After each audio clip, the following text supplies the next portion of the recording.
So some OOT speedrunners, specifically those doing VC all dungeons, the new route, have been having some issues with the Jabu to King Dodongo wrong warp where they randomly crash sometimes. So MZX, Exodus, Rosewater, and myself did some research and testing the last few days to try to figure out why this is happening. And we think we have a way to avoid these crashes 100% of the time. So I'm going to save the technical explanation for a write-up or something like that, but put simply, the cutscene pointer is obviously very important for determining if a wrong warp will work or not. This cutscene pointer will change the address it's pointing to depending on how you advance through the first 2 rooms of the dungeon. So the range of cutscene pointers that are possible to get in runs at least always falls within the address range that Baronade's overlay file gets loaded to. And Baronade has this electricity property that changes values depending on RNG. This means that depending on what address your cutscene pointer is pointing to, the chance of you crashing is completely dependent on RNG.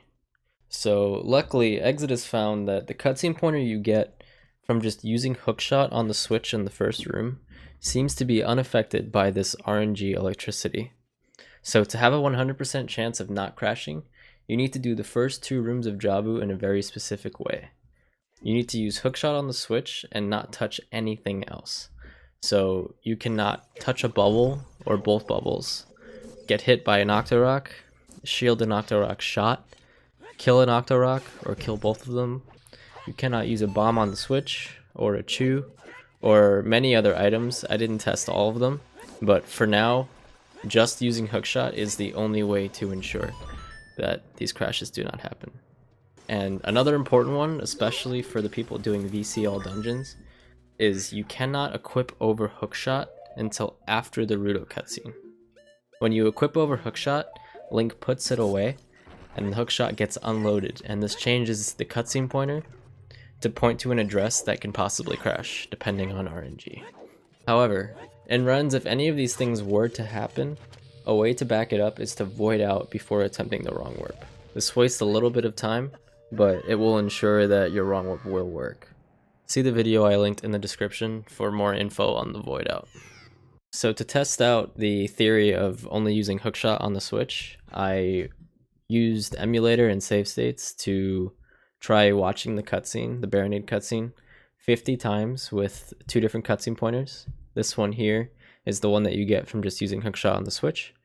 And this one here is one you can get for using a bomb on the switch, a chew on the switch, or putting away hookshot.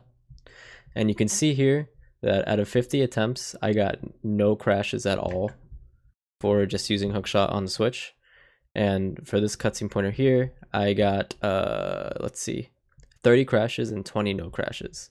So a crash is very likely under these conditions. So you definitely want to do the first 2 rooms of the dungeon the way I described. If you have any questions about this stuff, feel free to ask in Discord, and I can try to explain the best I can. And to end the video, I'm going to show how you should do the first 2 rooms of Jabu to always avoid the crash.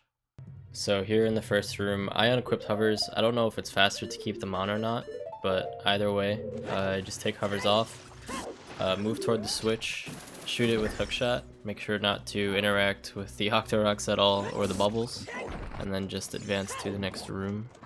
I didn't mention it earlier, but here in the second room, just don't touch anything at all and you'll be fine. Don't kill the berry, don't get shocked by it, don't break the boxes, and you'll be fine.